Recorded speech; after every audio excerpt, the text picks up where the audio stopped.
Сәлем достар, менің арнама қош келдіңіздер. Сіздермен бірге Жансая. Бүгін мен сіздерге дәрінің пайдасы мен зияны туралы айтатын боламын.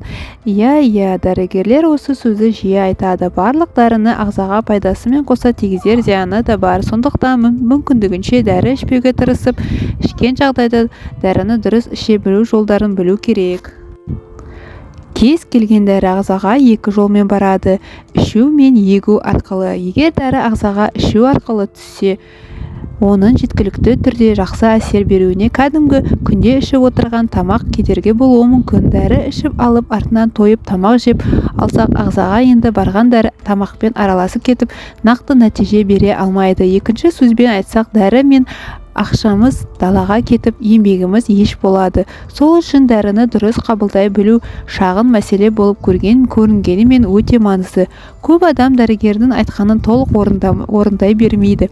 Сөйтіп жүріп ауруын асқындырып алып жатады. Ауырғанда міндетті түрде дәрігердің айтқанына құлақ асу керек. Дәріні қашан қабылдайтыныңызды нақтылап сұрап алыңыз. Егер дәрігер нақты ештеңе айтпаса, нұсқаулықта да жөнді ештеңе жазылмаса, кез келген дәріні тамақ ішуге дейін 30 минут қалғанда ішу керек. Дәрігер бұл дәріні қанша уақыт бойы ішу керек десе, сонша уақыт ерінбей қабылдаңыз. Жазылып кеткендей сезінсеңіз, ауру толық жойылғанша дәріні үзбей ішіңіз. Екінші бір мәселе, дәрі іше бастағанда тамаққа аса мән бере бермейміз. Тамақ ағзаның күші, сол үшін де дәрі мен тамақтың сәйкестігін назарға алу керек. Антибиотик ішкенде сүттен бас тартыңыз, өйткені сүт антибиотиктің әрекетінен нашарлатады. Арақ, шарап, газды сусыннан аулақ болған жөн. Аспирин ішкенде ақуыз, май, көмірсудан аулақ болған дұрыс. Цитрус шырыны да аспиринмен бірге ішпеңіз. Құрамында темір бар препарат ішкенде кофе, шай, ұнды өнім мен тәттіден жаңғақ, сүтті тағамнан аулақ болғаны дұрыс. Жалпы дәрі қабылдап жүргенде арақ, шарап, темекіні қоя тұрған жөн.